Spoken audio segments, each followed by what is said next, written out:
I don't talk about it too much to people, only close friends who experienced perhaps flying during the war.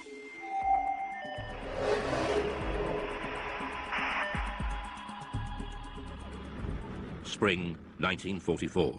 Britain was engaged in heavy bombing raids over Germany. Rumours of strange, unidentified missiles were getting through to top command. Considered a threat to public morale, the MOD files reveal that the order to keep them secret came right from the top. Sightings, such as the one seen by gunner Bernard Dye. Now I have here a personal wartime diary. I'll read you an entry which I wrote on the 26th of April. Operation Essen. 300 aircraft raided Essen. Dye then recorded the most extraordinary sight. By unidentified objects, which I describe as just red balls of fire. This is the first time Bernard Dye has spoken on television about what happened that night. We left the target area and we were heading back towards Mildenhall, our base. We were heading across France. Everything appeared to be peaceful.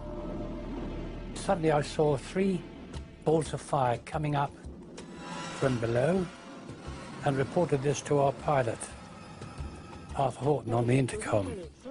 A few seconds afterwards, the rear gunner, Brian Harper, he observed 2 more red balls of fire. Immediately, Arthur was a bit perturbed, and were they fighters? No, not fighters, Arthur, just balls of fire coming towards us. I said to Arthur, now, evasive action, corkscrew, starboard, go, go, go.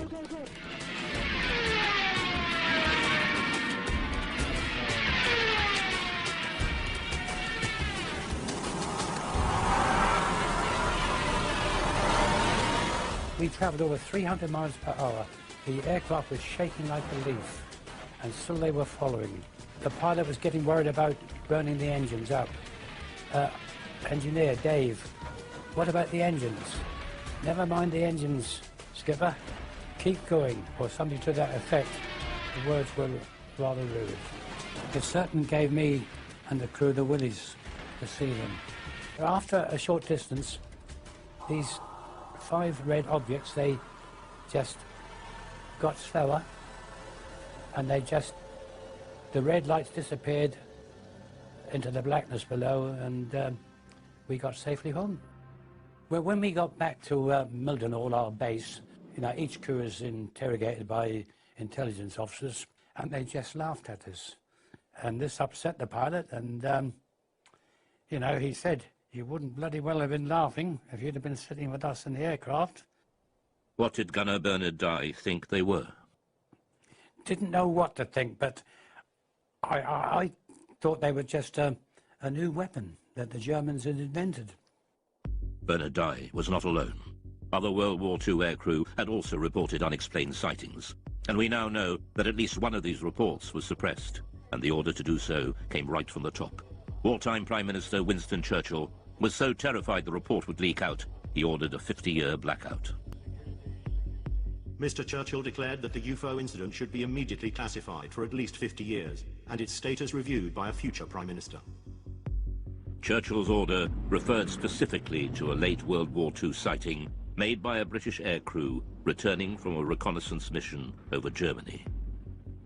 The files record, "My grandfather was present during a debate about an unexpected incident experienced by an RAF bomber crew.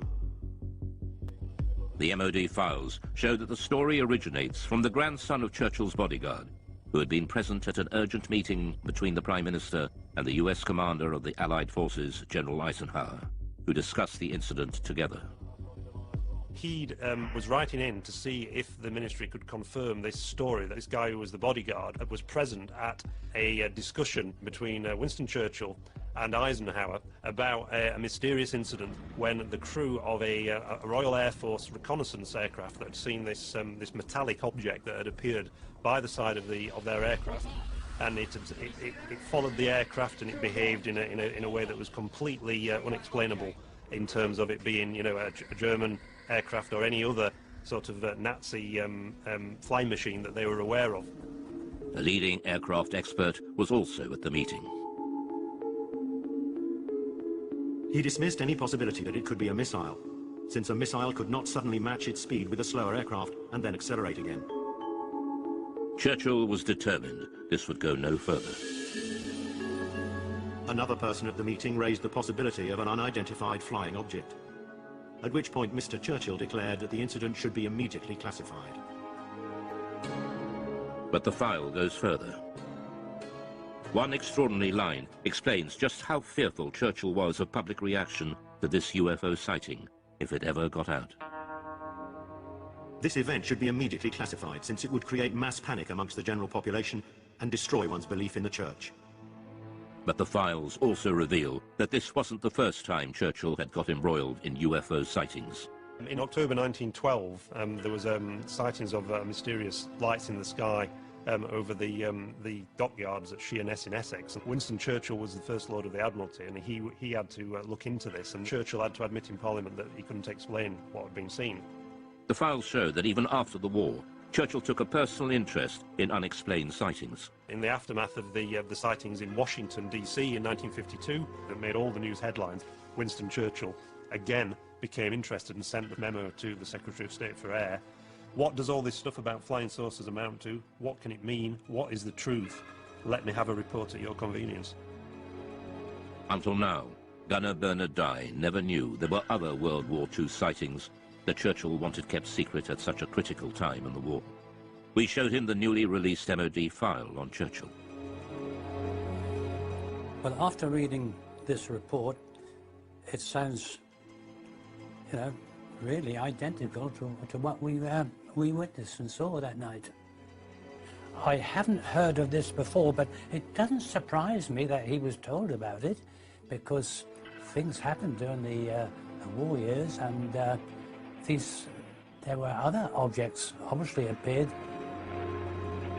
It's interesting that during the 1940s there were a very large number of sightings reported by aircrew, and there are various Royal Air Force files at the National Archives that detail some of these reports, rocket phenomena they were described as, but they were never able to explain them. And at the end of the war, when they debriefed some of the Luftwaffe pilots, they said that they'd seen very similar things themselves, and they thought they were Allied secret weapons.